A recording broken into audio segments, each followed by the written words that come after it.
कंचन स्यों पाइय नहीं तोला।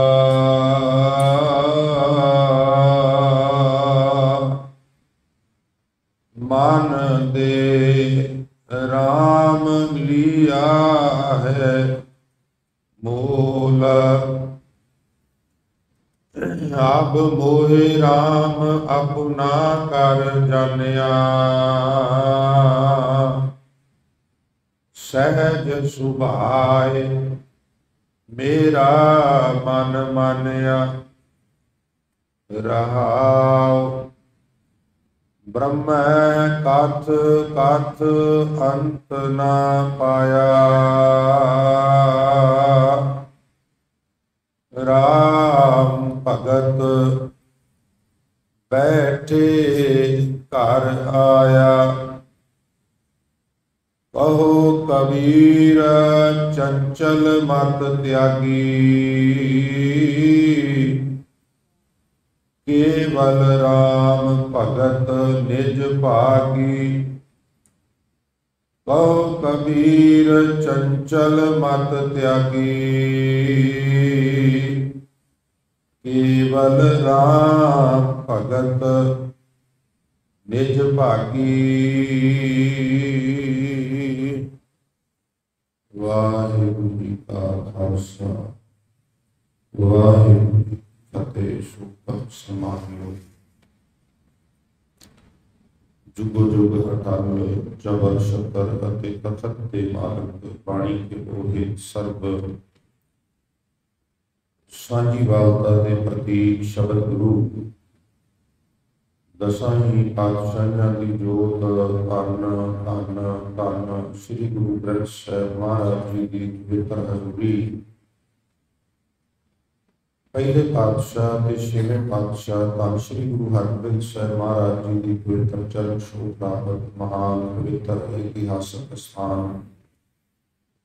गुरुद्वारा श्री दमदमा साहिब की पावन धरती ते विराजमान बहुत ही सन्मानयोग गुरु रूप साध संगत जी। वडभागे हो जो अमृत वेले की सांभ संभाल करदिया होया नींदर आलस आदि का तर्क त्याग करके गुरु चरना च पहुंच के आप जी ने आशा परिवार के कीर्तन श्रवण करके लाहे प्राप्त किए। उंज ते इसे वेले भी गुरु दरबार में आओ वो लाए लगता है। पर प्रातः काल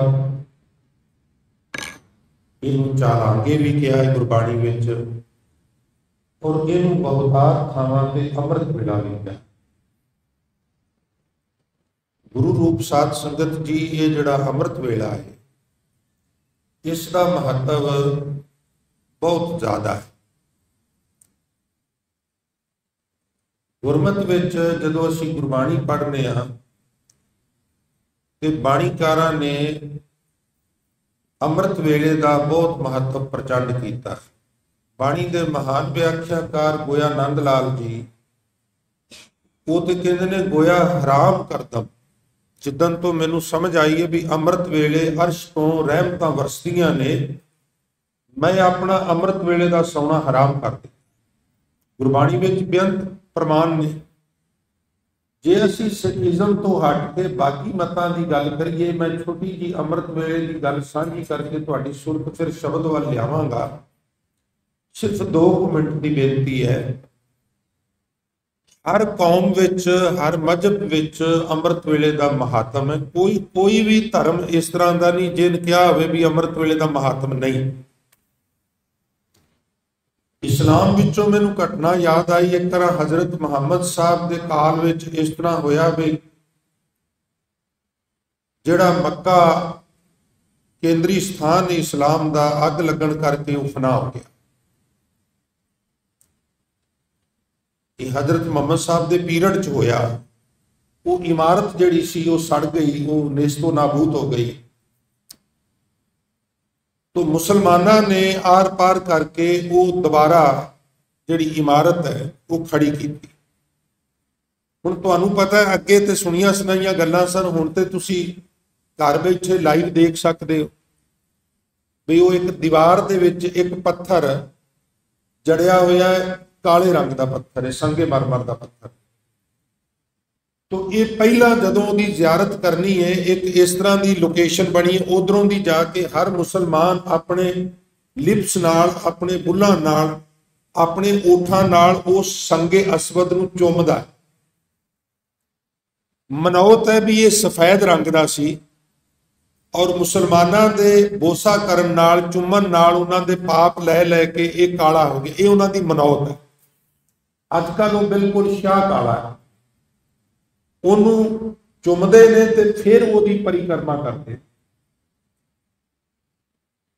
ਹੁਣ ਇਮਾਰਤ ਤੇ ਬਣ ਗਈ, ਸੰਗੇ ਅਸਵਦ ਨੂੰ ਉਸ ਦੀਵਾਰ ਦੇ ਵਿੱਚ ਟਿਕਾਣਾ ਸੀ, ਉਹਨੂੰ ਮਹਿਫੂਜ਼ ਵੱਖਰੀ ਜਗ੍ਹਾ ਤੇ ਰੱਖਿਆ ਸੀ, ਕਿਉਂਕਿ ਸਭ ਕੁਝ ਨੇਸਤੋ ਨਾਬੂਦ ਹੋ ਗਿਆ ਸੀ। ਸਾਧ ਸੰਗਤ 72 ਫਿਰਕੇ ਸਨ ਮੁਸਲਮਾਨਾਂ ਦੇ, 72 ਫਿਰਕੇ, 72 ਜਥੇਬੰਦੀਆਂ। ਝਗੜਾ ਹੋ ਗਿਆ। साड़ी जथेबंदी सारियां तो चंगी है, संगे असवद असी चुक के उत्थे रखांगे, फिर राज मिस्त्री उहदे विच उहनूं जड़ेगा। ये जिथे पिया है इत्थों चुक के असी ले जावांगे। ते दूजी जथेबंदी कहे भी नहीं साड़ी जथेबंदी बड़ी चंगी है, साड़ी जथेबंदी च गुण ज्यादा ने, साड़ी जथेबंदी मशहूर ज्यादा है। हुण साडे सिखां च भी तो इहो झगड़े ने ना, माफ करना। तो 72 फिरकियां च झगड़ा हो गया। हुण हजरत मुहम्मद साहब मौजूद सन ते सारियां कहा भी मुहम्मद साहब दसणगे, असीं कौन आ फैसला करन वाले। जदों हजरत साहब मौजूद ने ते हजरत साहब जिन्हों आग्या देणगे वो संगे असवद चुक के उत्थे लै जाएगा। तो हजरत मुहम्मद साहब कहण लगे ठीक है, तुसीं भलके सवेरे आयो, मैं दसांगा भी संगे असवद कौन लैके जाए। तो हजरत साहब सब तो पहला उत्थे पहुंच गए और दरवाजे वाल टिकी लगा ली। जेड़ा सब तो पहला मुसलमान अंदर वड़िया ना, उन्होंने बांह तो फड़ के कहणगे आ जा, ये हक तेरा है, तू अमृत वेले दी संभाल कीती। ये सारियां जथेबंदियां चंगियां ने, पर मेरी दृष्टि विच, मेरी निगाह विच तू सारियां तो चंगा है। और एक बड़ी वड्डी सारी चादर तुसी फॉर एग्जाम्पल भी है स्टेज के उत्ते जिहड़ी पूरी आ जाए जां इदों भी थोड़ी जी वड्डी, उहनूं विछा के उहदे उत्ते संगे असवद रख दिता। ते हजरत मुहम्मद साहब कहणगे भी उत्थों चक के संगे असवद इहदे उत्ते तू रख, उहने रख दिता। हुण अमृत वेले दा जो महत्व सी वो प्रचंड कर दिता। हुण वेखो सियाणा आगू सारी कौम नूं किवें इकट्ठा कर लेगा। ते जे कौम के आगू का चबारा अकल तो खाली होवे ते कौम लड़ लड़ के मर जाए। अगला स्टैप की कीता हजरत साहब ने, 72 जथेबंदियां नूं कहण लगे भी एक एक व्यक्ति तुहाडा अगे आवे। एक एक अगे 72 जने हो गए। हजरत कहण लगे 72 जने चादर नूं फड़ो, हथ लाओ, कोई कोई कन्नी फड़ो, कोई कोई कन्नी फड़ो, ते इथों चुक के इहनूं उत्थों तक ले जाओ। सारे 72 फिरकियां दे एक एक व्यक्ति ने हथ लाया ते संगे असवद नूं उत्थों चुक के उत्थे रखिया ते उत्थे स्थापन किया, जिहड़ा हुण तक स्थापन है। इहनूं कहंदे ने कौमी आगू। हजूर बाणी कहंदे ने अंधा आगू जे थीए सब साथ मुहाए। ते जे किते कौम दी वागडोर किसी इस तरह के व्यक्ति नूं जिहड़ा अपने स्वार्थ के तन के उत्ते जिउंदा होवे उहनूं पकड़ा दईए ते फिर तो बई रब ही रब है। जिस तरह अज साडे हालात ने सिखां दे, फिर कौम के हालात इस तरह के हो जाते, ये भी मैं अर्ज करते हैं।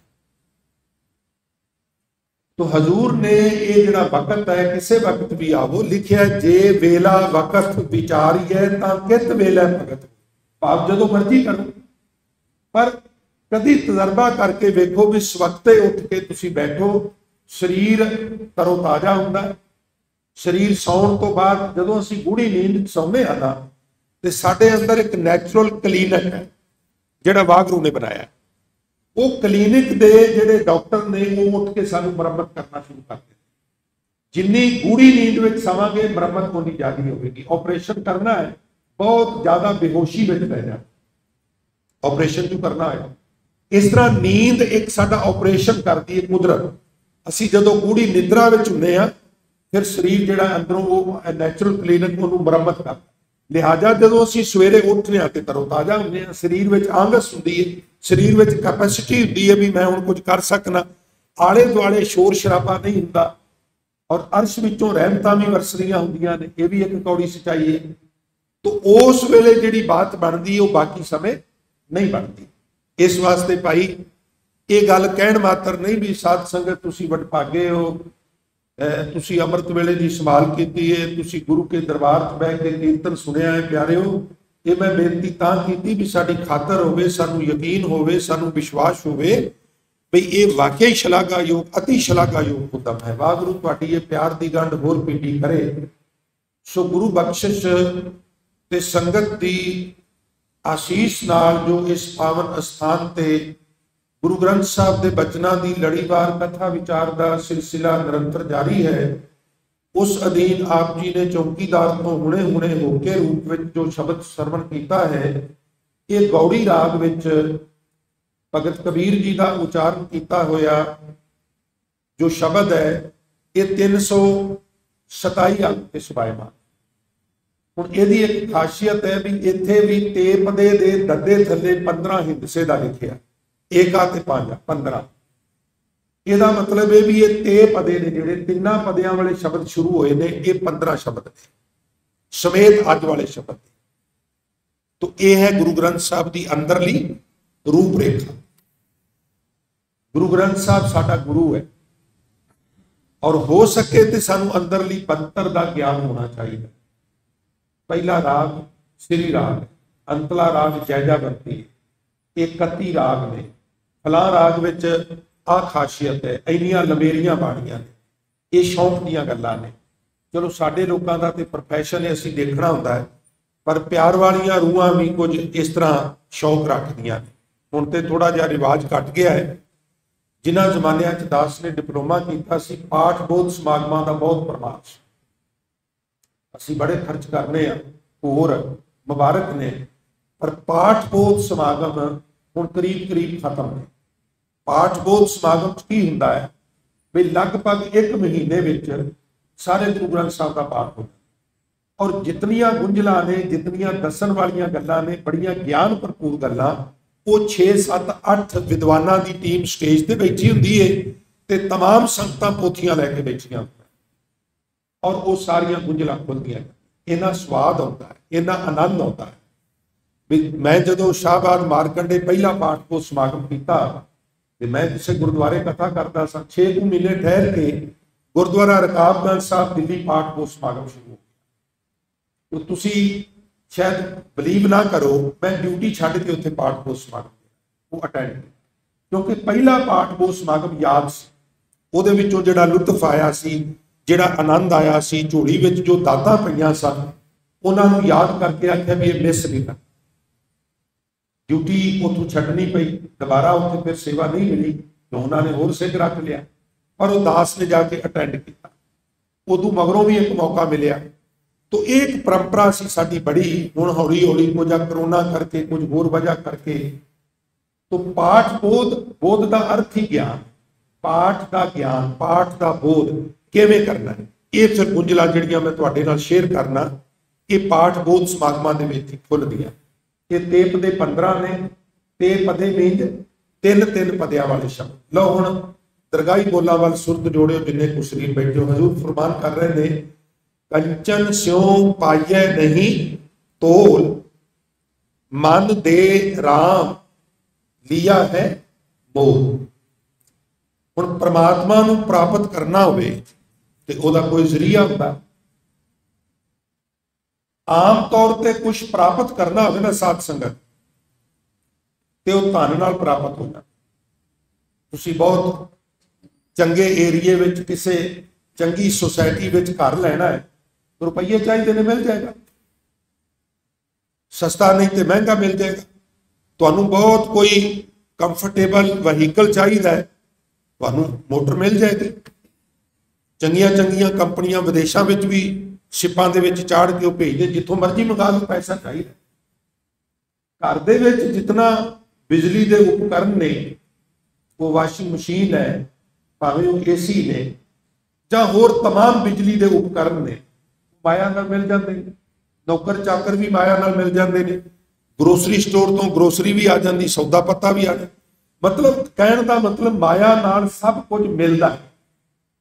यही कारण है भी मनुख की तवज्जो माया वाल होनी भी चाहिए भी मैं पैसे कमा ला, फिर पैसे नाल जो मर्जी खरीद ला। परिवार के पैसे तो बिना चलता नहीं, घर किसी का भी पैसे तो बिना नहीं चलता।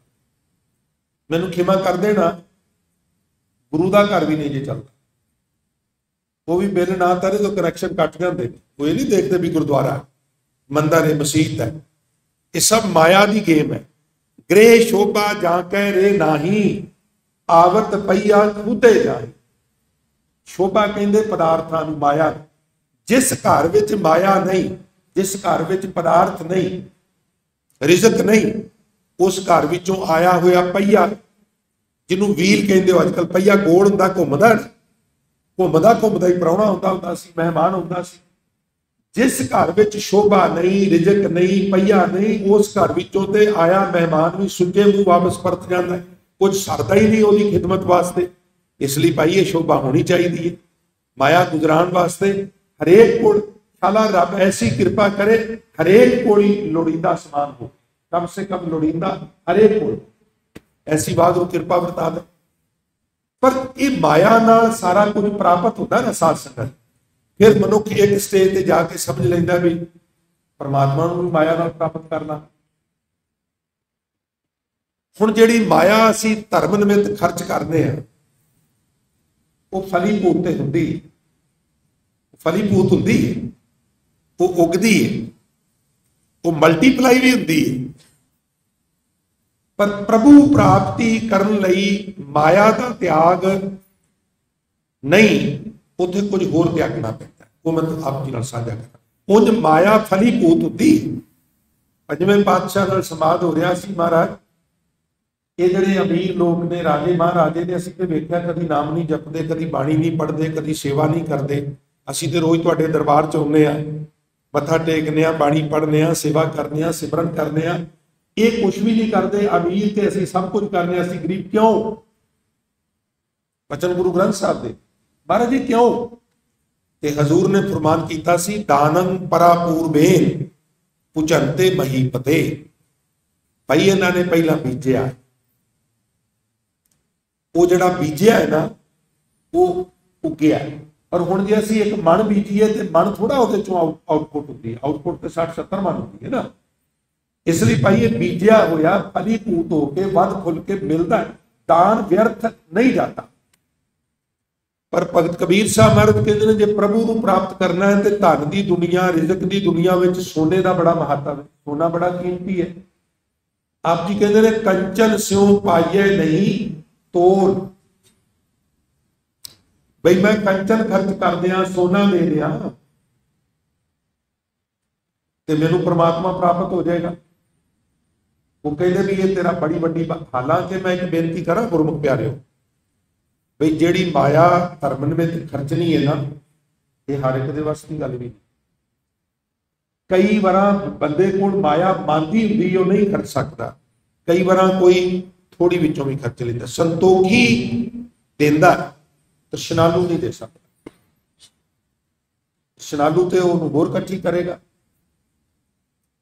लिहाजा दसा नवां दी किरत करके अज धन कमाना है बाजार दे विच, ते तुहानू सारिआं नू पता है कितना जबरदस्त कंपीटीशन, सौखा थोड़ा। इनू एहसास है इस गल का, ये आसान नहीं गा, ये बहुत टफ, बहुत टफ। खास करके एडी वड्डी पृथ्वी है, हर 6वां मनुख भारती है। तुसीं कदी अनुमान लाया भी पूरी दुनिया में जितने लोग ने, हर 6वां मनुख इंडियन, इतनी जनसंख्या। और लिहाजा बेरोजगारी है, लिहाजा भुखमरी है, कंपीटिशन है। और इस तरह के मुकाबलेबाजी में धन कमाना फिर हथों छड्डना बड़ी वड्डी बहादुरी है, बड़ी वड्डी बहादुरी है। वो फलीभूत भी होता है। पर कबीर साहब कहते हैं परमात्मा की प्राप्ति लिए धन छड्डण तो अलावा एक हंबला होर मार। किहड़ा हंबला मारा? वो कहते हैं कंचन स्यों पाइए नहीं तोल, मन दे राम लिया है। बड़ी दिलचस्प कथा है। दो भगत, भगत त्रिलोचन साहब ते भगत नामदेव साहब, भगत नामदेव जी सीनियर ने, भगत त्रिलोचन जी ताजे ताजे संगत च आउण लगे। इन्हां दी मित्रता का जिक्र गुरु ग्रंथ साहब भी है, मैं भी अर्ज करते। त्रिलोचन साहब ते नामदेव साहब की जिहड़ी मित्रता है ਉਹਦਾ ਜ਼ਿਕਰ ਗੁਰੂ ਗ੍ਰੰਥ ਸਾਹਿਬ ਵੀ। ਜਦੋਂ ਤੁਸੀਂ ਕਹਿੰਦੇ ਹੋ ਨਾਮਾ ਕਹਿ त्रिलोचना ਮੁਖ ਤੇ ਰਾਮ ਸੰਭਾਲ, ਹਾਥ ਪਾਉ ਕਰ ਕਾਮ ਸਭ ਜੀਤ ਨਿਰੰਜਨ ਨਾਲ। ਤੇ ਹੁਣ ਵੇਖੋ ਉਹਨਾਂ ਦਾ ਆਪਸ ਸੰਵਾਦ ਹੋ ਰਿਹਾ। तो ਇਹ ਵੀ ਇੱਕ ਕਥਾ ਹੈ, ਇਹ ਇੱਕ ਘਟਨਾ ਵਾਪਰੀ ਸੀ ਜਿਹਦੇ ਸੰਦਰਭ ਵਿੱਚ ਇਹ ਉਚਾਰਨ ਕੀਤਾ ਸੀ। ਪਰ ਮੈਂ ਤੁਹਾਡੀ ਸੁਰਤ ਹੋਰ ਪਾਸੇ, ਇਹ ਦੋਵੇਂ ਮਿੱਤਰ ਸਨ ਤੇ ਕਲੀਅਰ ਹੋ ਗਿਆ। नामदेव जी की बात बन चुकी सी ते त्रिलोचन जी अजे बनानी चाह रहे सन। दर्शक देखन नामदेव भलके उठ त्रिलोचन आवे, भगत करन मिल दोए जने नामदेव हर चलन सुनावे। भाई गुरदास जी जिहड़ी एक पूरी वार उन्होंने भगतां दे संबंध च उचारी ना प्यारे हो, ਉਹਦੇ ਵਿੱਚ ਜ਼ਿਕਰ ਕਰਦੇ। नामदेव कोल रोजाना भगत त्रिलोचन जी सवेरे सवखते उन्होंने मिलन आते, उन्होंने सत्कार नाल दर्शन करते हैं, उन्होंने प्रश्न करते हैं, उन्होंने गल्लां बातां करते हैं, उन्होंने तो सीखते हैं। सीखना तो असीं गुरु कोलों ही है, पर कई बार इस तरह होंदा भी घर च दो बच्चे होना, एक बच्चा 10th च होवे ते एक बच्चा 7th स्टैंडर्ड का होवे, ते कई बार 7th स्टैंडर्ड वाले का होमवर्क 10वीं वाला करा सकता, क्योंकि वो 7वीं करके गया ना। तो इन्ना को असीं एक दूजे की हैल्प कर सकते हैं। उंज ते साडे कोल गुरु है, बस खत्म। दर्शन देखन नामदेव भलके उठ त्रिलोचन आवे, भगत करन मिल दोए जने। दोवें जने बैठ के भगती करते हैं, चंगियां गल्लां करते हैं, नाम जपते हैं। सानू भी इस तरह करना चाहिए। जदों असीं सोफियां ते बैठे हुंदे आ, कॉफी दे कप अगे हुंदे ने, चाह हुंदी है, बिस्कुट हुंदा, गल्लां ते करनियां ने। किड्डी चंगी गल होवे जे असीं गुरमत दी गल करिए, जे असीं गुरबाणी दे संदर्भ च गल्लां करिए, जे असीं एक दूजे नूं इह पुछीए भी किन्नी कुछ ग्रोथ हो गई है, कित्थे कुछ पहुंच गए हो, बैठण लग पए, तुरने हट गए ने। जदों बैठदे हो कि जी आउंदे ने, किन्ने च तुसीं माइनस कर लए ने, तुसीं कित्थे अपड़ गए हो जी। इदां दीयां गल्लां होण ते किड्डी चंगी गल है। सुन सुन नाम तुम्हारा प्रीतम, प्रभ पेखन का चाव पैदा होवे। दर्शन देखन नामदेव भलके उठ त्रिलोचन आवे, भगत करन मिल दोए जने नामदेव हर चलत सुनावे। ते कदी कदी फिर नामदेव कहंदे भी मित्रा अज बड़ी बात बनी। की होया जी, अज ते साक्षात परमात्मा मेरे सामने आके खड़े हो गए। हुण ये गल तर्कशील बंदे नूं समझ नहीं आवे। वो तो कहेगा है ही कोई नहीं, वो तो कहेगा साक्षात किवें अगे खड़ा हो सकता है जी, वो बोल किवें सकता है जी, वो सुन किवें। वो चलिया जिन्हां ने गल्लां कीतियां, लिख दिता तू पुन रे मैं नी नामा हो जी, आला ते नवारना जम करना। जिवें तुसीं सैलफोन ते गल्लां करदे हो ते इदां भी कर लैंदे ने। हुण तेरी अवस्था नहीं गी। हुण किसी नेत्रहीन नूं कहो भी सूरज बहुत वड्डा हुंदा, उहदी बड़ी वड्डी रोशनी, वो कहेगा तू झूठ बोलना। जमांदरू अन्ना कहेगा सूरज तो हुंदा ही कोई नहींगा, चंद्रमा तो हुंदा ही कोई नहीं, तारे तो हुंदे ही कोई नहीं। हुण वो सच कह रहा है, अपने मनों सच कह रहा है, पर यह सच नहीं। तर्कशील नूं यह गल समझ नहीं आवे। ये शरधा दी अखां नाल गल वेखीए ते समझ आवे। नामदेव कहंदे ने मित्रा अज ते सामने आके खड़ा हो गया, मैं आ गल पुछी, मेरे महबूब ने आ जवाब दिता। और जिदन गल नहीं सी हुंदी, जिदन दर्शन नहीं सन हुंदे, बेचैन हो जाते सन, चेहरा रौनक रहित हो जाता सी, दिहाड़ी सारी खराब होने के कगार से पहुंच जाती। ते गल्लां सुन सुन के ना प्यारे हो, भगत त्रिलोचन के मन च चाह आ गया। एक दिन हाथ जोड़ के कह लगे मित्रा तू तो रोज मिलना है, रोज गल्लां करना है, ते जदों मिलना है एक मेरे वालों मिन्नत करी, रब जी नूं कही भी रब जी एक मेरा दोस्त है त्रिलोचन, वो भी तुहाडे दर्शन करने चाहुंदा, वो भी तुहाडे नाल गल्लां करनियां चाहुंदा, हो सकदा है? कह लगा हाँ मैं पूछा। ठाकर जी नूं पुछिओस जी दर्शन किवें त्रिलोचन पावे। मेरा एक दोस्त त्रिलोचन भी तुहानूं मिलना चाहुंदा। इत्थे मैं क्यों इहनूं एक्सप्लेन कर रहा, हजूर कहते हैं कंचन स्यों पाइए नहीं तोल, सोने के बदले भी वो नहीं मिलता, फिर किवें मिलता? तो ये जांच दस रहे हैं भाई गुरदास जी। ठाकर जी नूं पुछिओस जी दर्शन किवें त्रिलोचन पावे। हस के ठाकर बोलिया नामदेव नूं कह समझाया, नामदेव नूं समझाया, तू त्रिलोचन नूं समझा दे की हाथ ना आवा भेट स्यों ਤੁਸ ਤਲੋਚਨ ਮੈਂ ਮੂਲਾ। ਉਹਨੂੰ ਕਵੀ ਮੈਂ ਭੇਟਾਂ ਨਾਲ ਹੱਥ ਨਹੀਂ ਆਉਂਦਾ, ਜਦੋਂ ਮੈਂ ਕਿਸੇ ਦੇ ਤਰੁੱਠ ਨਾ ਵਾਂ ਉਦੋਂ ਉਹਦੇ ਹੱਥ ਆਉਂਦਾ ਵਾ, ਉਦੋਂ ਉਹਨੂੰ ਦਰਸ਼ਨ ਹੁੰਦੇ ਨੇ। ਔਰ ਹੋਏ ਵਿਚੋਲਾ ਆਣ ਮਿਲਾ, ਕੋਈ ਵਿਚੋਲਗੀ ਕਰੇ ਮਿਲਿਆ ਹੋਇਆ ਤੇ ਉਹ ਵਿਚੋਲਗੀ ਕਰੇ, ਜਿਹਦੀ ਵਿਚੋਲਗੀ ਕਰੇ ਬਾਤ ਉਹਦੀ ਨਹੀਂ। ਇਸ ਲਈ ਸਾਨੂੰ ਹਜ਼ੂਰ ਖਬਰਦਾਰ ਕਰ ਰਹੇ ਨੇ ਵੀ ਕੰਚਨ ਸਿਉ ਪਾਈਏ ਨਹੀਂ ਤੋਲ, ਮਨ ਦੇ ਦਿਓ, ਮਨ ਦੇ ਰਾਮ ਲਿਆ। ਯਾਨੀ ਕਿ ਮਨ ਅਰਪਿਤ ਕਰਦੇ ਨੇ। ਹੁਣ ਅਸੀਂ ਕੋਈ ਵੀ ਕੰਮ ਕਰਨੇ ਆ ਤਾਂ ਸਾਨੂੰ ਸਾਡਾ ਮਨ ਕਹਿੰਦਾ ਨਾ ਵੀ ਏਦਾਂ ਕਰ, ਮਨ ਗੁਰੂ ਨੂੰ ਦੇ ਦੇਣਾ। ਜਦੋਂ ਮਨ ਗੁਰੂ ਦੇ ਅੱਗੇ ਅਰਪਣ ਕਰ ਦਿੱਤਾ, ਮਨ ਗੁਰੂ ਨੂੰ ਦੇ ਦਿੱਤਾ, ਫਿਰ ਗੁਰੂ ਆਪਣੀ ਮਰਜ਼ੀ ਨਾਲ ਤੋਰੇਗਾ। ਹੁਣ ਜਦੋਂ ਤੁਸੀਂ ਰਾਜੇ ਜਨਕ ਦੀ ਤੇ ਅਸ਼ਟਾਵਕਰ ਦਾ ਸੰਵਾਦ ਪੜ੍ਹਦੇ, ਅਸ਼ਟਾਵਕਰ ਨੂੰ ਉਹਨੇ ਗੁਰੂ ਧਾਰਨ ਕੀਤਾ, ਉਹਨੇ ਸਾਰੀ ਸਭਾ ਸੱਦੀ, ਕਈ 100 ਸੰਤ ਆਏ ਤੇ ਜਦੋਂ ਅਸ਼ਟਾਵਕਰ ਅੰਦਰ ਆਇਆ ਨਾ, ਅਸ਼ਟਾਵਕਰ ਨੂੰ ਤਾਂ ਕਹਿੰਦੇ ਸਰ ਵੀ 8 ਵਾਲ ਪੈਂਦੇ ਸਨ ਤੇ ਸਰੀਰ 'ਚ, ਬੋਡੀ ਵੇਖਣ ਨੂੰ ਵਧੀਆ ਕੋਈ ਨਹੀਂ ਸੀ। ਤੇ ਜਦੋਂ ਅੰਦਰ ਆਇਆ ਤੇ ਸਾਰੇ ਖਿੜਖੜਾ ਕੇ ਹੱਸ ਪਏ, ਕਿਸੇ ਦੀ ਕਮਜ਼ੋਰੀ ਤੇ ਜਿਸ ਤਰ੍ਹਾਂ ਹੱਸੀ ਦਾ ਖਿੜਖੜਾ ਕੇ ਹੱਸ ਪਏ। ਤੇ ਹੁਣ ਜਿਹੜਾ ਸੱਚੀ ਮੁੱਚੀ ਦਾ ਨਾ ਉਹਦੇ ਚ ਨਿਰਭੈਤਾ ਹੁੰਦੀ ਹੈ, ਉਹਦੇ ਕੋਲ ਡਰ ਨਹੀਂ ਹੁੰਦਾ। ਅਸ਼ਟਾਵਕਰ ਰਾਜੇ ਜਨਕ ਨੂੰ ਕਹਿਣ ਲੱਗੇ, ਰਾਜਨ ਮੈਂ ਤੇ ਆਇਆ ਸਾਂ ਵੀ ਬ੍ਰਹਮ ਗਿਆਨੀਆਂ ਦੀ ਸਭਾ 'ਚ ਜਾ ਰਿਹਾ, ਮੈਨੂੰ ਇੱਥੇ ਆ ਕੇ ਪਤਾ ਲੱਗਾ ਇਹਦੇ ਚਮਾਰਾਂ ਦੀ ਸਭਾ। ਹੱਦ ਹੋ ਗਈ ਏ ਵੀ ਅਸੀਂ, ਸਾਨੂੰ ਤੂੰ ਇਸ ਤਰ੍ਹਾਂ ਕਿਉਂ ਕਿਹਾ? ਉਹ ਕਹਿਣ ਲੱਗਾ, ਵੇਖੋ ਕੋਈ ਚਮੜੇ ਦਾ ਕੰਮ ਕਰਨ ਵਾਲਾ ਹੋਵੇ ਉਹ ਪਰਖ ਹੁੰਦੀ, ਇਹ ਚਮੜਾ ਉੱਤਮ ਹੈ, ਇਹ ਘਟੀਆ ਹੈ, ਵਧੀਆ ਹੈ। ਤੁਸੀਂ ਮੇਰੀ ਸਕਿਨ ਵੇਖੀ ਹੈ ਨਾ, ਮੇਰਾ ਸਰੀਰ ਵੇਖਿਆ ਹੈ ਨਾ, ਮੇਰੇ ਅੰਦਰ ਤੇ ਤੁਹਾਡੇ ਕੋਲ ਦਿਵ ਦ੍ਰਿਸ਼ਟੀ ਤੇ ਕੋਈ ਨਾ, ਮੇਰੀ ਅੰਦਰਲੀ ਅਵਸਥਾ ਨੂੰ ਤਾਂ ਤੁਸੀਂ ਵੇਖਿਆ ਹੀ ਨਹੀਂ, ਦਿਵਿਆ ਜੋਤ ਤੁਹਾਡੇ ਕੋਲ ਹੈ ਨਹੀਂ, ਲਿਹਾਜ਼ਾ ਤੁਸੀਂ ਬ੍ਰਹਮ ਗਿਆਨੀ ਤੇ ਹੋ ਨਹੀਂ ਸਕਦੇ। ਔਰ ਮੈਂ ਇਸ ਉਮੀਦ ਨਾਲ ਆਇਆ ਸਾਂ ਵੀ ਮੈਂ ਬ੍ਰਹਮ ਗਿਆਨੀਆਂ ਦੀ ਸਭਾ ਵਿੱਚ ਜਾ ਰਿਹਾ।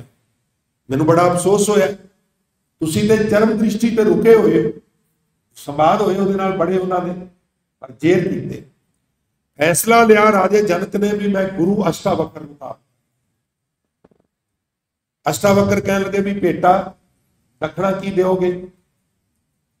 ਉਹ ਕਹਿਣ ਲੱਗੇ ਜੋ ਤੁਸੀਂ ਮੰਗੋਗੇ। ਆਖਣ ਲੱਗੇ ਫਿਰ ਤੁਹਾਨੂੰ ਖੁੱਲ੍ਹ ਹੈ, ਜਾਂ ਤੇ ਆਪਣਾ ਤਨ ਦੇ ਦਿਓ, ਜਾਂ ਆਪਣਾ ਸਾਰਾ ਧਨ ਦੇ ਦਿਓ, ਤੇ ਜਾਂ ਆਪਣਾ ਮਨ ਦੇ ਦਿਓ। ਧਿਆਨ ਦਿਆ ਜੀ, ਨੁਕਤਾ ਸਮਝਣ ਲਈ ਇਹ ਛੋਟੀ ਜੀ ਸਟੋਰੀ ਬਹੁਤ ਸਹਾਈ ਹੋਵੇਗੀ। ਆਖਣ ਲੱਗਾ ਮੈਨੂੰ ਸਮਾਂ ਦਿਓ, ਮੈਂ ਘਰਦਿਆਂ ਨਾਲ ਪਰਿਵਾਰ ਨਾਲ ਸਲਾਹ ਕਰ ਲਾਂ। ਕਹਿਣ ਲੱਗੇ ਕਰ ਲਓ। ਬੇਟੀ ਸੀ ਇਹਦੀ, ਰਾਜੇ ਜਨਕ ਦੀ, ਵਿਦਵਾਨ ਸੀ, ਸਿਆਣੀ ਸੀ, ਪਤਨੀ ਸੀ, ਹੋਰ ਪਰਿਵਾਰ ਸੀ। ਬੇਟੀ ਦੀ ਜ਼ਿਆਦਾ ਗੱਲ ਮੰਨਦਾ ਸੀ। ਵੈਸੇ ਵੀ ਹੁੰਦਾ ਵੀ ਪਿਓ ਦਾ ਕਿਸੇ ਵਿਰਲੇ ਨੂੰ ਛੱਡ ਕੇ ਧੀ ਨਾਲ ਜ਼ਿਆਦਾ ਸਨੇਹ ਹੁੰਦਾ, ਔਰ ਵੇਖਣ ਚ ਆਇਆ ਮਾਵਾਂ ਦਾ ਜ਼ਿਆਦਾ ਪੁੱਤਰਾਂ ਨਾਲ। ਡਿਫਰੈਂਟ ਵੀ ਕਿਤੇ ਕੇਸ ਹੋ ਸਕਦਾ, ਪਰ ਜ਼ਿਆਦਾਤਰ ਵੇਖਣ ਚ ਇਸ ਤਰ੍ਹਾਂ। ਬੰਦਾ ਕਿਤਨਾ ਹੀ ਅਣਬ ਹੋਵੇ ਨਾ, ਕਿਸੇ ਦੀ ਗੱਲ ਨਾ ਮੰਨੇ, ਰਸਾਇਣ ਹੋਵੇ, ਧੀ ਆ ਕੇ ਗੁੱਟ ਫੜ ਲੈ ਤੇ ਉਹ ਛੱਡਾ ਹੋ, ਕਿਸੇ ਦੀ ਗੱਲ ਨਾ ਮੰਨੇ, ਬੇਟੀ ਆ ਕੇ ਸਾਹਮਣੇ ਖੜੀ ਹੋ ਜਾਏ ਤੇ ਵੱਡੇ ਤੋਂ ਵੱਡਾ ਕਰੋਧੀ ਬੰਦਾ ਵੀ ਜਿਹੜਾ ਧੀ ਦੇ ਸਾਹਮਣੇ ਚੁੱਪ ਕਰ ਦੇ। ਕੁਝ ਸਾਡੀਆਂ ਪਰੰਪਰਾਵਾਂ ਇਸ ਤਰ੍ਹਾਂ ਦੀਆਂ ਨੇ, ਸਾਡੇ ਕੋਈ ਪੁਰਾਣੇ ਰਿਵਾਜ ਘਰਾਂ ਦੇ ਵਿੱਚ ਇਸ ਤਰ੍ਹਾਂ ਦੇ। ਸਲਾਹ ਕੀਤੀ ਵੀ ਮੈਨੂੰ ਅਸ਼ਟਾਵਕਰ ਕਹਿੰਦਾ ਜਾਂ ਤੇ ਸਾਰਾ ਧਨ ਦੇ ਦੇ, ਜਾਂ ਤੂੰ ਆਪਣਾ ਤਨ ਮੈਨੂੰ ਦੇ ਦੇ, ਤੇ ਜਾਂ ਫਿਰ ਮਨ ਦੇ ਦੇ। ਹੁਣ ਪਰਿਵਾਰ ਜਿਹੜਾ ਬਹੁਤ ਜ਼ਿਆਦਾ ਡੀਪ ਨਹੀਂ ਸੀ ਗੁਰਮਤ ਵਿੱਚ ਗਿਆ। ਆਖਣ ਲੱਗੇ ਜੇ ਧਨ ਦਿੱਤਾ ਤੇ ਰਾਜ ਵੀ ਚਲਾ ਗਿਆ, ਹੀਰੇ ਜਵਾਹਰਾਤ, ਸੋਨਾ ਚਾਂਦੀ, ਜ਼ਮੀਨ ਜਾਇਦਾਦ, ਅਸੀਂ ਕੀ ਕਰਾਂਗੇ? ਇਸ ਲਈ ਧਨ ਨਾ ਦਿਆ, ਫਿਰ ਕੀ ਦਿਆ? ਪਤਨੀ ਕਹਿਣ ਲੱਗੀ ਜੇ ਧਨ ਦੇ ਦਿੱਤਾ ਤੇ ਉਹਨੇ ਤੁਹਾਨੂੰ ਆਉਣ ਨਹੀਂ ਦੇਣਾ, ਤੇ ਧਨ ਵੀ ਦੇ, ਮਨ ਤੇ ਅਸੀਂ ਕਦੀ ਵੇਖਿਆ ਹੀ ਨਹੀਂ, ਮਨ ਦੇ ਦਿਓ। ਗਿਆ, ਹੱਥ ਜੋੜੇ, ਮੈਂ ਸਲਾਹ ਕਰਕੇ ਆ ਗਿਆ। ਰਾਜਨ ਕੀ ਦਿਓਗੇ? ਆਖਣ ਲੱਗਾ ਵੀ ਪਰਿਵਾਰ ਨੇ ਕਿਹਾ ਧਨ ਵੀ ਨਾ ਦਿਆ ਜੇ ਤੇ ਤਨ ਵੀ ਨਾ ਦਿਆ ਜੇ। ਉਹਨਾਂ ਕਿਹਾ ਮਨ ਦੇ ਦਿਓ, ਮੈਂ ਆਪਣਾ ਮਨ ਤੁਹਾਨੂੰ ਦਿੱਤਾ। ਕਹਿੰਦੇ ਕਿ ਠੀਕ ਹੈ। ਘੋੜਾ ਤਿਆਰ ਸੀ, ਕਾਠੀ ਕੱਸੀ ਸੀ, ਰਕਾਬ 'ਚ ਪੈਰ ਧਰ ਕੇ ਤੇ ਉੱਤੇ ਪਲਾਕੀ ਮਾਰ ਕੇ ਬਹਿਣ ਲੱਗਾ। ਅਸ਼ਟਾਵਕਰ ਕਹਿਣ ਲੱਗਾ ਰਾਜਨ ਘੋੜੇ ਤੇ ਨਹੀਂ ਬੈਠਣਾ। ਉਹ ਕਹਿ ਲੱਗਾ ਮੈਂ ਰਾਜਾ ਵਾਂ, ਇਸ ਰਿਆਸਤ ਦਾ ਮਾਲਕ ਹਾਂ, ਠੀਕ ਹੈ ਮੈਂ ਤੇਰਾ ਸਤਿਕਾਰ ਕਰਨਾ ਵਾ, ਪਰ ਹੁਣ ਤੂੰ ਮੈਨੂੰ ਘੋੜਸਵਾਰੀ ਤੋਂ ਥੋੜਾ ਰੋਕੇਗਾ। ਤੈਨੂੰ ਗੁਰੂ ਧਾਰਨ ਕੀਤਾ ਤੇ ਇਹਦਾ ਮਤਲਬ ਇਹ ਥੋੜਾ ਵੀ ਤੂੰ ਮੈਨੂੰ ਘੋੜੇ ਤੇ ਨਹੀਂ ਚੜਨਾ। ਉਹ ਕਹਿੰਦਾ ਰਾਜਨ ਗੱਲ ਇਹ ਨਹੀਂ, गल है भी तू क्यों घोड़े ते चढ़न लगा? कह लगा मेरा मन करता। अष्टावक्र ने देखा लोहा गर्म है, कह लगे राजन मन तुसी मैनूं दे, इसलिए घोड़े ते नहीं चढ़।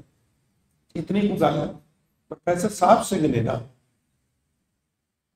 शैक्सपीयर की एक गल लिखी है किताब च, वो किताब का ना सिमरन किवें करिए जांच दसी है, ਉਹਦੇ ਚ जुगत दसी है। बड़े बाकमाल की पुस्तक है, पढ़ने वाली पुस्तक, बड़िया निगल गल्लां इधर उधर दियां आलतू फालतू पकड़ पकड़ा के जिवें अजकल राइटर करते ना, गुरबाणी की रोशनी और दिलचस्प भी ने। कुछ विद्वान गुरबाणी के उदाहरण दे के लिखते हैं, वो डराई जिहियां लगदियां, पर ये दिलचस्पी भी बड़ी।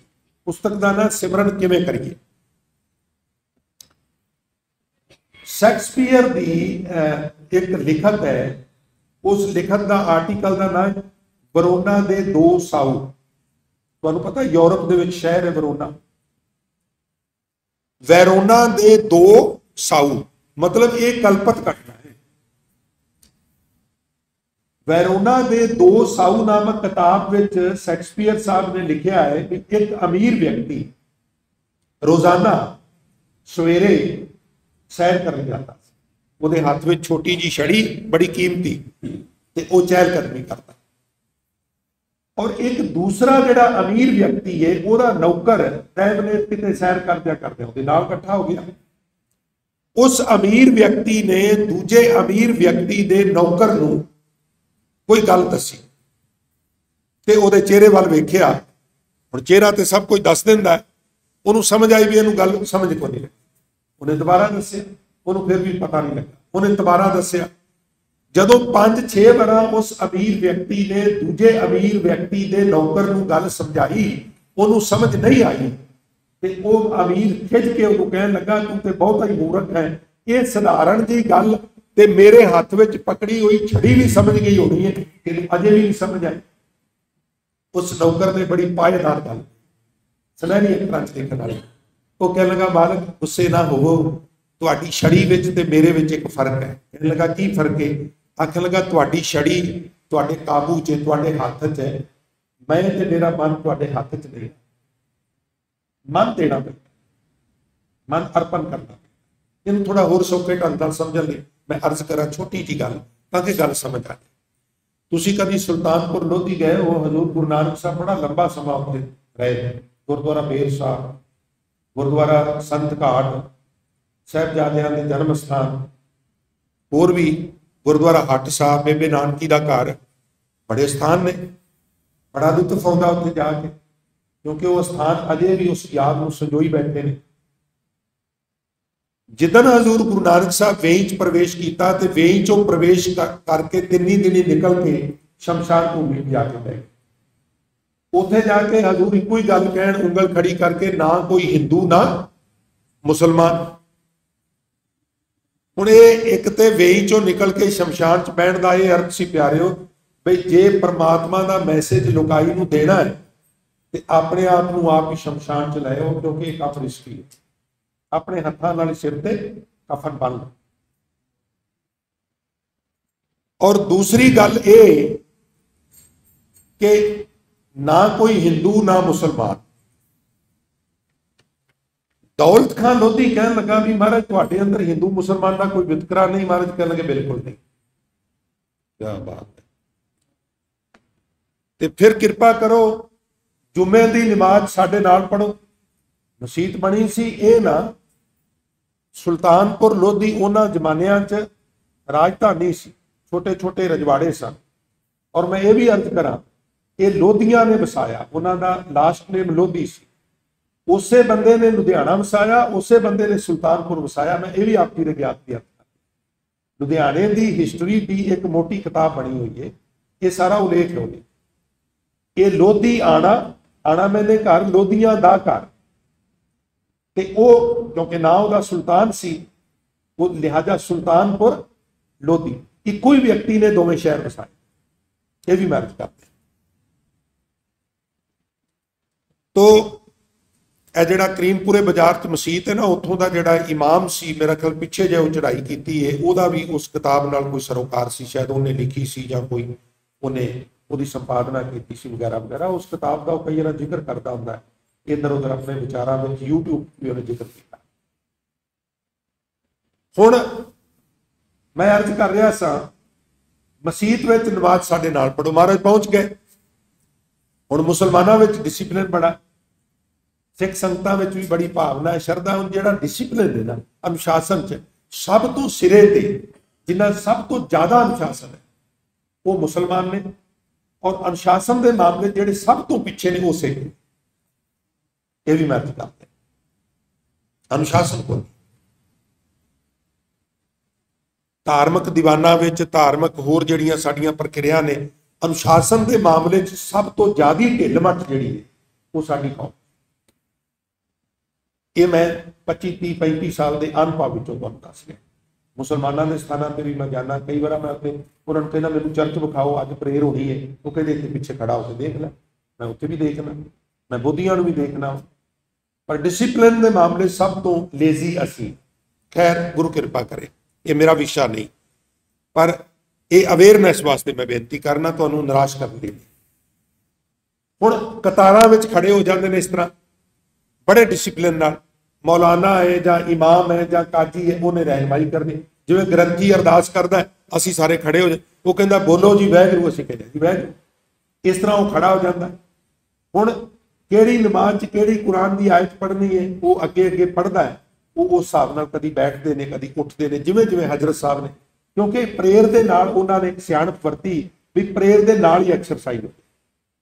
ਇਹ ਵੀ ਮੈਂ ਅਰਜ਼ ਕਰਦਾ, ਤੁਸੀਂ ਏਦਾਂ ਕਰਨਾ ਹੈ, ਇਹ ਵੀ ਐਕਸਰਸਾਈਜ਼ ਹੈ। ਤੁਸੀਂ ਗੋਡਿਆਂ ਤੇ ਹੱਥ ਰੱਖਣਾ, ਤੁਸੀਂ ਥੱਲੇ ਝੁਕ ਕੇ ਮੱਥਾ ਟੇਕਣਾ, ਉਹ ਵੀ ਐਕਸਰਸਾਈਜ਼ ਹੈ।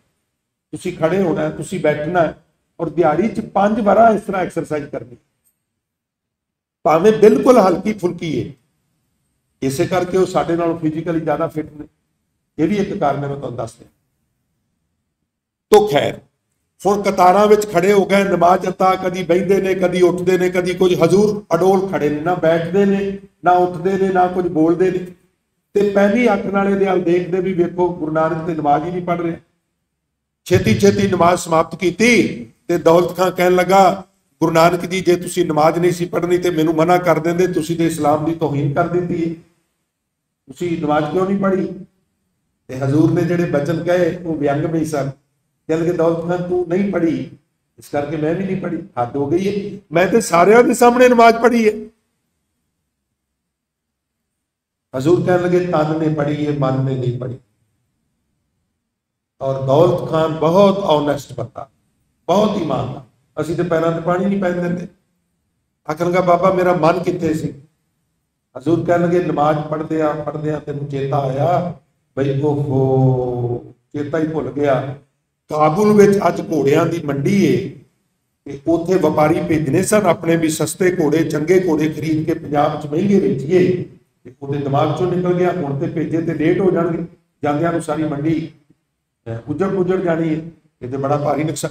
ਜਦੋਂ ਤੇਰੇ ਮਨ 'ਚ ਵਿਚਾਰ ਆਈ, ਤੂੰ ਡਿਸਟਰਬ ਹੋ ਗਿਆ, ਫਿਰ ਤੈਨੂੰ ਕੋਈ ਪਤਾ ਨਹੀਂ ਲੱਗਾ ਕਿਹੜੀ ਐਤ ਚੱਲ ਰਹੀ ਹੈ, ਕਿਹੜਾ ਸਿਤਾਰਾ ਚੱਲ ਰਿਹਾ। ਐਤਾਂ ਦੇ ਫਿਰ ਸਿਤਾਰੇ ਹੁੰਦੇ ਨਾ, ਜਿਵੇਂ ਸੁਖਮਨੀ ਸਾਹਿਬ ਦੀਆਂ 24 ਅਸ਼ਟਪਦੀਆਂ, ਪਹਿਲਾ ਸ਼ਲੋਕ ਹੈ, ਫਿਰ ਅਸ਼ਟਪਦੀ ਹੈ। ਅਸ਼ਟਪਦੀ ਦੇ ਜਿਵੇਂ 8 ਪਦੇ ਨੇ, ਇਸ ਤਰ੍ਹਾਂ ਆਇਤ ਇੱਕ ਹੁੰਦੀ, ਉਹਦੇ ਸਿਤਾਰੇ ਕਈ ਹੁੰਦੇ। ਇਹ ਵੀ ਮੈਂ ਪਤਾ, ਤੈਨੂੰ ਇਹ ਵੀ ਭੁੱਲ ਗਿਆ ਕਿਹੜੀ ਆਇਤ ਹੈ ਤੇ ਕਿਹੜਾ ਸਿਤਾਰਾ। ਭਰੀ ਮੁਸਲਮਾਨਾਂ ਨਾਲ ਮਸੀਤ ਵਿੱਚ ਨਾ ਉਹ ਹਜ਼ੂਰ ਦੇ ਚਰਨਾਂ ਤੇ ਡਿੱਗ ਗਿਆ। ਆਖਣ ਲੱਗਾ ਬਾਬਾ ਤੂੰ ਸੱਚ ਕਹਿ ਰਿਹਾ। ਔਰ ਬਾਬਾ ਅਜੇ ਵੀ ਕਲੀਅਰ ਹੋ ਗਿਆ, ਤੂੰ ਅੰਦਰ ਦੀਆਂ ਵੀ ਬੁੱਝਾ ਜਾ, ਤੂੰ ਸਧਾਰਨ ਵਿਅਕਤੀ ਨਹੀਂ, ਤੂੰ ਖੁਦਾ ਦੇ ਬਹੁਤ ਨੇੜੇ ਹੈ। ਬਾਬਾ ਜੇ ਤਰੋਠੀ ਪਿਆ ਹੈ ਤੇ ਮੈਂ ਤੈਨੂੰ ਸੱਚ ਦੱਸਾਂ, ਅੱਜ ਨਹੀਂ, ਮੇਰਾ ਮਨ ਕਦੀ ਵੀ ਨਹੀਂ ਜੇ ਡਿੱਗਿਆ। ਮੈਂ ਤਨ ਕਰਕੇ ਨਮਾਜ਼ ਪੜ੍ਹਦਿਆਂ ਉਮਰ ਲੰਘ ਗਈ ਹੈ, ਮਨ ਕਰਕੇ ਕਦੀ ਨਹੀਂ ਪੜ੍ਹੀ। ਉਹ ਬਾਬਾ ਮਨਾਂ ਦੀਆਂ ਜਾਣਨ ਵਾਲਿਆ, ਜੇ ਤਰੁੱਠਾ ਹੈ ਤੇ ਦੱਸ ਮਨ ਨੂੰ ਕਿਵੇਂ ਟਿਕਾਵਾਂ? ਕਾਜੀ ਤਮਕ ਕੇ ਬੋਲਿਆ, ਜੇ ਇਹਨਾਂ ਨੇ ਮਨ ਕਰਕੇ ਨਹੀਂ ਪੜ੍ਹੀ ਮੇਰੇ ਨਾਲ ਪੜ੍ਹ ਲੈਂਦੇ। ਹਜ਼ੂਰ ਕਹਿਣ ਲੱਗੇ ਢੱਕਿਆ ਰਹੋ, ਮਨ ਤੇਰਾ ਵੀ ਇੱਥੇ, ਮੇਰਾ ਮਨ ਕਿੱਥੇ ਸੀ? ਹਜ਼ੂਰ ਕਹਿਣ ਲੱਗੇ ਮੈਂ ਨਸ਼ਰ ਨਹੀਂ ਕਰਨਾ ਚਾਹੁੰਦਾ, ਪਰ ਤੂੰ ਮਜਬੂਰ ਕਰ ਰਿਹਾ। ਤੇ ਦੱਸਾਂ, ਤੇਰੀ ਕੱਲ ਤਾਜੀ ਘੋੜੀ ਸੂਈ ਹੈ, ਤੇਰੇ ਘਰ ਵਿੱਚ ਹੀ ਖੂਹ ਹੈ, ਡੱਲ ਹੈ। ਆਉਣ ਲੱਗਿਆ ਵਸ਼ੇਰੀ ਨੂੰ ਬੰਨ੍ਹਣਾ ਤੈਨੂੰ ਚੇਤਾ ਨਹੀਂ ਰਿਹਾ। ਨਮਾਜ਼ ਪੜ੍ਹਦਿਆਂ ਖਿਆਲ ਆਇਆ ਵਸ਼ੇਰੀ ਖੂਹ ਵਿੱਚ ਡਿੱਗ ਕੇ ਨਾ ਮਰ ਜੇ, ਤੂੰ ਵੀ ਡਿਸਟਰਬ ਹੋ ਗਿਆ। ਚਰਨਾਂ ਤੇ ਡਿੱਗੇ, ਮਹਾਰਾਜ ਜਾਚ ਦੱਸੋ। ਹੁਣ ਜਿਹੜੀ ਗੁਰੂ ਨਾਨਕ ਨੇ ਉਹਨਾਂ ਨੂੰ ਮਨ ਟਿਕਾਣ ਦੀ ਜਾਂਚ ਦੱਸੀ ਉਹ ਮੈਂ ਤੁਹਾਡੇ ਨਾਲ ਸ਼ੇਅਰ ਕਰਨ ਲੱਗਾ। ਕਿਸੇ ਦਾ ਦਿਲ ਕਰੇ ਵੀ ਸੱਚੀ ਮੁੱਚੀ ਟਿਕਾਣਾ ਹੈ ਤੇ ਫਿਰ ਉਹ ਜੁਗਤ ਬੜੀ ਕੰਮ ਹੁੰਦੀ। ਹਜ਼ੂਰ ਕਹਿਣ ਲੱਗੇ ਸੁਨੋ ਖਾਨ ਦੈ ਕਾਨ ਪ੍ਰਬਲ ਮਨ ਲੋਲ ਹੈ। ਖਾਨ ਜੀ ਮੇਰੀ ਗੱਲ ਨੂੰ ਕੰਨ ਤੇ ਮਨ ਦੋਵੇਂ ਦੇ ਕੇ ਸੁਣੋ। ਹੁਣ ਕੰਨ ਕੀ ਹੈ ਪਿਆਰਿਓ, ਕੰਨ ਦੀ ਸ਼ੇਪ ਵੇਖੋ ਥੋੜੀ ਜਿਹੀ ਧਿਆਨ ਨਾਲ, ਬਿਲਕੁਲ ਡਿਸ਼ ਵਰਗੀ। ਕਿਸੇ ਕੰਨ ਦੇ ਵਿੱਚ ਡਰਿਲ ਨਾਲ ਸਰਾਖ ਮਾਰ ਕੇ ਤੁਸੀਂ ਅੰਜ ਉਹਨੂੰ ਜਦੋਂ ਲਟਕਾਉਂਦੇ ਹੋ ਤਾਂ ਅੰਜ ਲੱਗਦਾ ਜਿਵੇਂ ਬਿਲਡਿੰਗ ਦਾ ਕੰਨ ਹੋਵੇ। ਉਹ ਕੰਨ ਦਾ ਕੰਮ ਕਰਦੀ ਹੈ ਡਿਸ਼। ਤੇ ਜੇ ਅੰਦਰਲੀ LCD ਖਰਾਬ ਹੋਵੇ ਤੇ ਫਿਰ ਡਿਸ਼ ਕੁਛ ਨਹੀਂ ਨਾ ਕਰ ਸਕਦੀ। ਹੁਣ ਇਹ ਕੰਨ ਤੇ ਹੈਗੇ ਨੇ, ਕਦੀ ਕਦੀ ਕੰਨ ਤੇ ਹੁੰਦਾ ਇੱਥੇ ਸੰਗਤ ਚ, ਮਨ ਕਿਤੇ ਹੋਰ ਗਿਆ ਹੁੰਦਾ, ਗੱਲ ਸਮਝ ਵਿੱਚ ਨਹੀਂ ਆਉਂਦੀ। ਜੇ ਮਨੋਰੰਜਨ ਕਰਨਾ ਹੈ, ਕੁਝ ਵੇਖਣਾ ਹੈ, ਸੁਣਨਾ ਹੈ ਤੇ ਡਿਸ਼ ਵੀ ਠੀਕ ਹੋਣੀ ਚਾਹੀਦੀ ਹੈ, LCD ਵੀ ਠੀਕ ਹੋਣੀ ਚਾਹੀਦੀ ਹੈ। ਜੇ ਸੱਚੀ ਮੁੱਚੀ ਕੁਝ ਸਾਰਥਕ ਕਰਨਾ ਤੇ ਕੰਨ ਤੇ ਲੱਗਾ ਹੈ, ਮਨ ਵੀ ਹਾਜ਼ਰ ਹੋਣਾ ਚਾਹੀਦਾ। ਖੈਰ ਸੁਣੋ ਖਾਨ, ਖਾਨ ਦੀ ਧਿਆਨ ਨਾਲ ਸੁਣੋ। ਇਹ ਧਿਆਨ ਜਿਹੜਾ ਕੀ ਹੈ, ਇਹ ਮਨ ਹੈ। ਸੁਣੋ ਖਾਨ ਦੈ ਕਾਨ ਪ੍ਰਬਲ ਮਨ ਲੋਲ ਹੈ। ਮਨ ਬੜਾ ਤਾਕਤਵਰ ਹੈ। ਕਿੰਨਾ ਤਾਕਤਵਰ ਹੈ? ਇਹ ਮਨ ਸ਼ਕਤੀ, ਇਹ ਮਨ ਸੀਓ, ਇਹ ਮਨ पंच तत्व को जियो, ਇਹ ਮਨ ले जो उन्मन रहे तो तीन लोग की बातें कहे। ਇਹਦੇ ਚ ਇੰਨੀ ਸ਼ਕਤੀ ਹੈ, ਜਿਵੇਂ ਹੁਣ ਸੂਰਜ ਦੀਆਂ ਕਿਰਨਾਂ ਪੈ ਰਹੀਆਂ ਨੇ, ਉਹ ਅੱਗ ਥੋੜਾ ਲੱਗ ਰਹੀ ਹੈ, ਪਰ ਤੁਸੀਂ ਇੱਕ ਲੈਂਸ ਲੈ ਕੇ ਕੁਝ ਕਿਰਨਾਂ ਇੱਕ ਕੇਂਦਰ ਬਿੰਦੂ ਤੇ ਇਕੱਠੀਆਂ ਕਰਕੇ ਅੱਗੇ ਕਾਗਜ਼ ਰੱਖ ਦਿਓ, ਅੱਗ ਲੱਗ ਜੇ। ਤਾਕਤ ਹੈ ਅੱਗ ਲਾਉਣ ਦੀ, ਪਰ ਤਿੱਤਰ ਬਿੱਤਰ ਹੋਈਆਂ ਨੇ। ਪਰ ਜੇ ਤੁਸੀਂ ਉਹਨਾਂ ਨੂੰ ਇਕੱਠੀਆਂ ਕਰਦੇ ਹੋ, ਉਹ ਸ਼ਕਤੀ ਵਾਪਸ ਆ ਜਾਂਦੀ। ਤਾਕਤ ਮਨ ਵਿੱਚ ਹੈ ਵੀ ਇੱਕ ਪਲ ਵਿੱਚ ਪਰਮਾਤਮਾ ਨੂੰ ਗੁੱਟ ਤੋਂ ਫੜ ਲਿਆ ਵੀ ਬੈਠ ਮੇਰੇ ਕੋਲ, ਪਰ ਕਿਉਂਕਿ ਖਿਲ ਰਿਹਾ ਪਿਆ ਲਿਹਾਜ਼ਾ ਰਸਾਇਣਕ ਕਿਰਿਆ ਨਹੀਂ ਵਾਪਰ। ਉਹ ਵਾਪਰੇਗੀ ਜਦੋਂ ਅਸੀਂ ਇਹਨੂੰ ਇੱਕ ਕੇਂਦਰ ਬਿੰਦੂ। ਸੁਣੋ ਖਾਨ ਦੈ ਕਾਨ ਪ੍ਰਬਲ ਮਨ ਲੋਲ ਹੈ। ਮਨ ਤਾਕਤਵਰ ਵੀ ਹੈ, ਮਨ ਲੋਲ ਚੰਚਲ ਵੀ। ਹੀਰ ਚ ਮਰਦ ਕਹਿੰਦੇ ਕਉ ਕਬੀਰ ਚੰਚਲ ਮਤ ਤਿਆਗੀ, ਚੰਚਲ ਮਤ ਨੂੰ ਛੱਡ ਦੇ। ਜਾਂ ਕੋ ਰੋਕਣ ਕਠਨ, ਮਨ ਨੂੰ ਰੋਕਣਾ ਆਸਾਨ ਨਹੀਂ, ਹਜ਼ੂਰ ਨੇ ਐਕਸੈਪਟ ਕੀਤਾ। ਜਾਂ ਕੋ ਰੋਕਣ ਕਠਿਨ, ਪਰ इम्पॉसिबल भी, असंभव भी नहीं, संभव है। या को रोकन कठिन, रुके ता अमोल है। जे रुक जाए तो फिर इसकी कोई कीमत नहीं अदा कर सकता, बेशकीमती हो जाता। बिन रोके सब फोक, पठन पुन सुनन ज्यो। जे मन नू टकाया नहीं, फिर सब पढ़िया ते सब सुनिया फोक हो जाता। वो प्रेम ना उपजत हृदय रहे बिन गुणन सो। हिरदे विच प्रेम नहीं पैदा होता, बंदा गुणा तो बिना ही रह जाता। पारद अंगरी तरह स्थिर क्यों होता है? पारा उंगल थले किवें टिके? नहीं टिकता, कच्चा पारा भज्जा फिरदा है। पर जदों जोगी और उसे कच्चे पारा कोई निकल जाए तो छाती फट जाती है, पर उसे पारे नूं मार के दवाई बना लेंदे ने। सप डस ले ते बंदा मर जाता है, पर उसे सप का जहर कढ़ के सप के जहर तो बचन का इंजैक्शन बनता, क्योंकि उन्होंने जुगत नाल अनुकूल कर लिया। पारद अंगरी तरह स्थिर क्यों होता है? करे प्रयत्न अनेक सो वैर अदोत है। जब वह सिद्ध मिल जात मार थिर करता है, वो त्यों मन सतगुर मिले स्थिरता तरता है। जिवें पारे नूं सिद्ध टिका लैंदा है, इस तरह पूरा गुरु मिले ते मन नूं स्थिर कर दिंदा। वो की कहता है? वो फिर जुगत दस है कि सतगुर शब्द सौर तरे तय दीजिए, कष्ट नरक को कसा दिखावन कीजिए। विषय निवृत्ति करन सुख अब का जानिए, वो मन तरंग इਉਂ लगो करन बस ठानिए। सतगुरु दे शब्द नूं सवार बनाओ, मन नूं घोड़ा बनाओ, और मन घोड़े दे उत्ते गुरु दे शब्द का भार पाओ, ताकि ये खरमस्ती ना करे। देखिया घमियारा कोल खोते हुंदे ने, खंजरा हुंदियां ने, वो पैंखड़ पा छड्डदे। पैंखड़ पा के उत्ते छट पाईए, इट्टां दे चट्ठे दे कोल खड़ा करके चंगी तरह लद लैंदे ने। जदों भार ज्यादा हो जाता, पैंखड़ खोल दिंदे ने, हुण भज के विखा, किधर भजेगा, ओवरलोड कर दिंदे ने। मन की भी ये अवस्था, इनू बिजी रखो और चंगे कामां च बिजी रखो। सतगुर शब्द, सतगुरु दे शब्द नूं, गुरबाणी नूं सौर, सौर मेरे सवार तरे ते दीजिए। हुण ते प्रतीक है मन दा, मन नूं इहदे थल्ले दे दिओ। मन नूं घोड़ा बना के उत्ते गुरबाणी दा इहदे उत्ते वजन पा, ਨਿਤਨੇਮ ਤੇ ਕਰਨਾ। ਹੁਣ ਬੈਠੇ ਆ ਮਨ ਫੁਰਨੇ ਕੁਝ ਗਲਤ ਆ ਰਹੇ ਨੇ ਤੇ ਕੋਈ ਤੈਨੂੰ ਉਧਰ ਨਹੀਂ ਜਾਣ ਦੇਣਾ, ਤੈਨੂੰ ਇੱਧਰ ਮੈਂ ਆਏ ਲਾਣਾ ਸੁਖਮਨੀ ਸਾਹਿਬ ਵਾਲੇ ਪਾਸੇ ਕਰ, 1.5 ਘੰਟਾ ਸੁਖਮਨੀ ਸਾਹਿਬ, ਭੱਜ ਕਿੱਧਰ ਭੱਜਣਾ, ਅਰੇ ਲਾ ਦਿਓ। ਹੁਣ ਤੇ 24 ਘੰਟੇ ਚੈਨਲ ਚੱਲਦੇ ਨੇ, ਕਿਤੇ ਕੀਰਤਨ, ਕਿਤੇ ਕਥਾ, ਕਿਤੇ ਕੁਛ, ਜਦੋਂ ਮਰਜ਼ੀ ਲਾਓ। ਰਾਤ ਨੂੰ ਜਾਗ ਆ ਗਈ ਹੈ, ਨੀਂਦਰ ਨਹੀਂ ਆਉਂਦੀ, ਕਾਹਦੇ ਲਈ ਨੀਂਦਰ ਦੀ ਗੋਲੀ ਖਾਣੀ ਹੈ? ਲਾਓ ਟੀਵੀ, ਦੇਖੋ 10 ਮਿੰਟਾਂ ਚ ਬਾਣੀ ਵਾਲ ਜਦੋਂ ਜੁੜੋਗੇ ਉਦੋਂ ਹੀ ਨੀਂਦਰ ਆ ਜਾਣੀ। सो सतगुर शब्द सौर तरह ते दीजिए, कष्ट नरक को कसा दिखावन कीजिए। फिर मन नू ये कह के डराओ भी मना जे पुठे काम करेगा ਇਹਦੀ सजा भी मिलनी है। विषय निवृत्ति करन सो कवका, घोड़े के मूँह च जिहड़ा कड़ियाला पाईदा ਇਹਦੀ ਥਾਂ ਤੇ विषयां ਵੱਲੋं निवृत्त हो जाओ। ਭੈੜੇ ਫੁਰਨਿਆਂ ਵੱਲੋਂ ਨਿਵਰਤ ਹੋਣਾ, मानो मन रूपी घोड़े के मूँह च कड़ियाला पाना। अखीर कह लगे हो मन तरंग एओ लगो करन बस ठानी।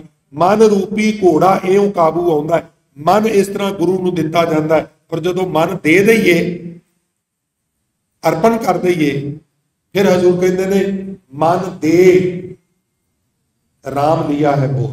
हुण ते कहंदे फलाणे ने ते फलाणे नूं मुੱਲ ले लिया, बड़ा प्यार हो गया, बड़ी गल मनदा है बई तूं ते ओनूं मुੱਲ ही खरीद लिया। जे परमात्मा नूं मुੱਲ ही खरीदना है तो सोने नाल नहीं वो खरीदिया जाता, मन दे बट्टे खरीदिया जाता। पूरी पंक्ति कंचन स्यों पाइए नहीं तोल, मन दे राम लिया है बोल। हुण अगलियां पंक्तियां वाल आप जी की तवज्जो दवावां, जे मैं ज्यादा विस्तार किया तो शब्द अध विचकार ही रह जाएगा, लिहाजा सारे शब्द नूं मुकम्मल कर दईए। अब मोहे राम अपना कर जानिया, सहज सुभाए मेरा मन मानिया। हुण मैं परमात्मा नूं अपना बना लिया, और जिन्हों अपना बना लईए उहदे तो फिर कुछ छुपाया नहीं जाता, उहदा सब कुछ अपना हो जाता है, ते अपना सब कुछ उहदा हो जाता है, फिर कोई फर्क नहीं रह जाता। तो ही मोही मोही तो ही अंतर कैसा, कनक कटक जल तरंग जैसा अवस्था बन जाती है। अब मोहे हुण मैं राम अपना कर जाने, रब नूं मैं अपना बना लिया। पहला की सी जी, कह लगे पहला तो मेरी ये अवस्था सी भी सब किछ अपना, सब किछ अपना, एक राम पराया, उन्होंने मैं पराया ही समझिया सी, उन्होंने मैं वाधू जिहा समझिया सी, पर हुण मैं उन्होंने अपना बना लिया। अब मोहे राम अपना कर जानिया, सहज सुभाए मेरा मन, सुते सिद्धी मेरा मन बन गया। और जदों मन मन जाए फिर गल बन जाती।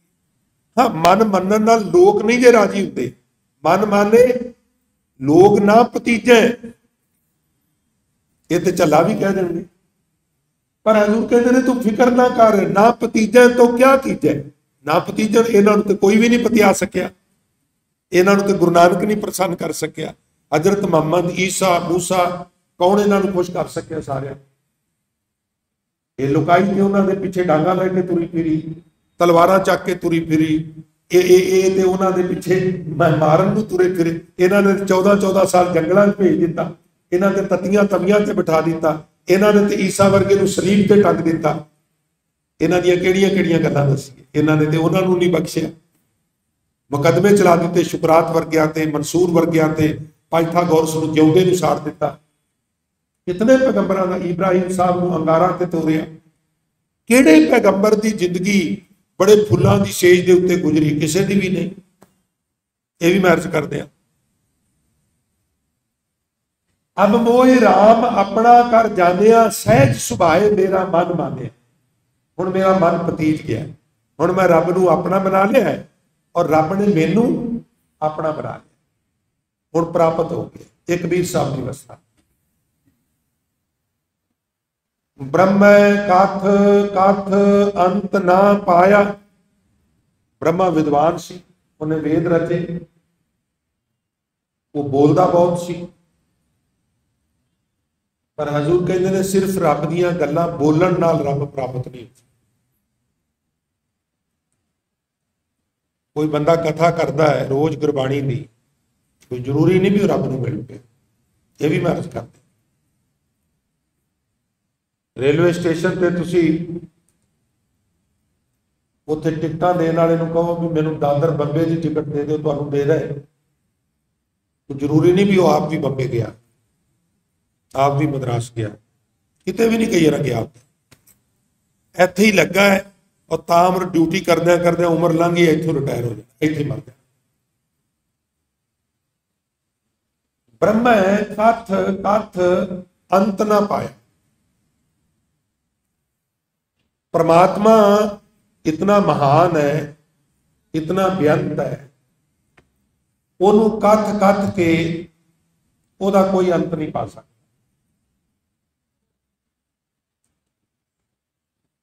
पर राम भगत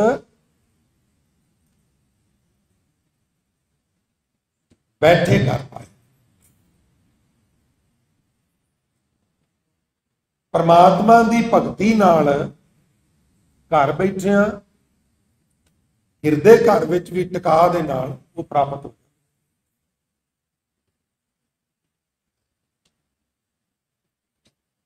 भगती नाल प्राप्त हुंदा है, कथन नाल प्राप्त नहीं हुंदा। असी दिल्ली जाना है और असी दिल्ली जाण दे संबंध विच डिस्कस करिए भी इत्थों आ गूगल ते देखी जरा मैप तो कितना को दूर है, आ देखी जरा ढाबा कितने को आउंदा है, आ देखी जरा टोल किधर ज्यादा ने किधर घट ने। असी 2 महीने गल्लां करी जी दिल्ली को नहीं अपड़ना, पर जिहड़ा तुर पवे भावें साइकिल ते तुर पवे वो अपड़ जांदा।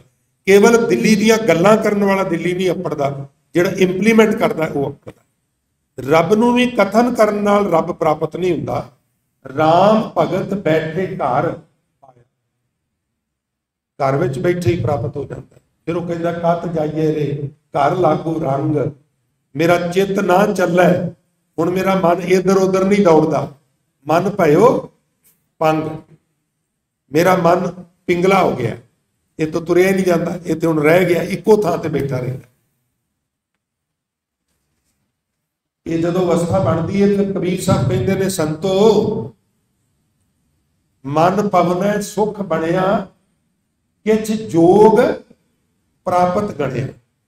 गुरमुखो जेड़ा मेरा मन पवन वांगू हरकत विच रहिंदा सी ना, वो मन हुण टिक गया है, मैं सुखी हो गया, हुण ये दौड़दा नहींगा।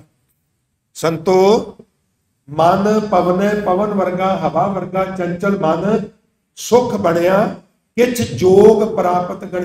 हुण मैनूं पता लगा भी मेरा जोग परमात्मा नाल जोड़ कुछ हो जाएगा। पहलां तो इवें गल्लां ही सन, पर हुण मैनूं लगदा भी गल बन जाएगी। वक्त लग सकदा है पर हुण गल बन जानी। मन पवनै सुख बनिया, किछ जोग प्राप्त गणिया। किवें बनिया? गुर दिखलाई मोरी, मोरी मायने कमजोरी। कहते ना भी छज ते बोले छाननी की बोले। कभी तुसीं विचारिया भी इसका मतलब की है? छाननी विच सुराख हुंदे ने, सुराख नूं कमजोरी कहंदे ने। वो कहंदे भी छज ते बोले जिहड़ा ठक पठक करके वजदा है, ते जिहड़ी छाननी बनी हुई मोरियां नाल इह की बोले। वो बंदा ते बोले जिहदे च कमजोरी नहीं, जिहड़ा कमजोरियां नाल ही भरिया पिया वो की बोले। ये सेंस इहदे च इह हुंदी जे, भावें असीं ये जिहड़ा अखान है कहंदे भी आ सुनने भी आ, पर इहदे मीनिंग आ जे। छज ते बोले छाननी के बोले। गुर दिखलाई मोरी, गुरु ने मैनू मेरी कमजोरी विखा दी। जित मिर्ग पड़ता है चोरी, जंगलात दे नाल खेत सन, आले दुआले वाड़ कर दी ते निश्चिंत हो गया। किसी गुआढ़ी ने दसिया भी तेरी पैली ते हिरन वड़दे ने। आखन लगा मैं ते वाड़ कीती है। वो कह लगा उन्हें एक थां तो ना सिंगा सुंगा नाल मार के वो वाड़ पासे कर दी है, उथों ही वड़ के खेती चर जाते हैं, उथों ही निकल के जंगल चले जाते। गुरु ने मैनू कमजोरी दिखा दी। अखां नाल तू पराए रूप नूं तकना, उदों वकार अंदर आ जाए। कन्नां नाल निंदा सुनना, उदों अंदर आ जाते हैं। रसना नाल निंदा करना, उदों अंदर। ये दरवाजे बंद कर ताकि वकार अंदर ना हो। मैं सारे दरवाजे बंद कर दिते। गुर दिखलाई मोरी, जित मिर्ग पड़ता है चोरी, मूंद लिए दरवाजे। मैं निंदा सुननी बंद कर दी, निंदा करनी बंद कर दी। इसे तरह बाकी इंद्रियां नूं मैं काबू कर लिया। मूंद लिए दरवाजे, बंद कर दिते दरवाजे, बूहे भेड़ दिते। फिर की होया? बाजी वाले अनहद बाजे, अंदर आनंद नाल बन गई। कुंभ कमल जल भरिया, वकारां दा घड़ा मैं भर के रखदा हुंदा सी, कदी ऊना नहीं सी होण दिता। पर जट जल मेटिया उभा करिया, हुण ते मैं घड़ा लिजा के गली दे विच फड़ा मारिया, घड़ा भी टुट गया ते पानी भी डुल गया। हुण मैं घड़ा रखिया ही नहीं कदी वकारा। जल मेटिया, पानी डोल दिता, उभा करिया। अब मोए राम अपना कर जानिया, सहज सुभाए मेरा मन मानिया। ब्रह्म कथ कथ अंत न पाया, राम भगत बैठे घर आया। कहो कबीर चंचल मत त्यागी, चंचल मत त्यागी। सजो जी स्टेज पे। केवल राम भगत निज पागी। हुण सिर्फ परमात्मा की भगती मेरे हिस्से आई, मैं चंचल मत का तर्क कर दिता। लिहाजा चंचल मत छड्डन करके, मन गुरु नूं अर्पण करन करके, मन दे राम लिया है बोल राम ले लिया, वो अपना बन गया। ते हुण एक है ठाहर दूहां बसेरा वाली साडी अवस्था बन गई। हुण असी एक दूजे विच अभेद हो गए हैं, ये साडी अवस्था बन गई। तो सत संगत इन्नियां बेनतियां प्रवान करनियां, भुलां गलतियां दी माफी बख्शिश करनी। आओ गुरु सवारिया तो कीर्तन सरवण करिए। गुरु फतेह की साथ करते हुए आज्ञा दे। वाहिगुरू जी का खालसा, वाहिगुरू जी की फतेह।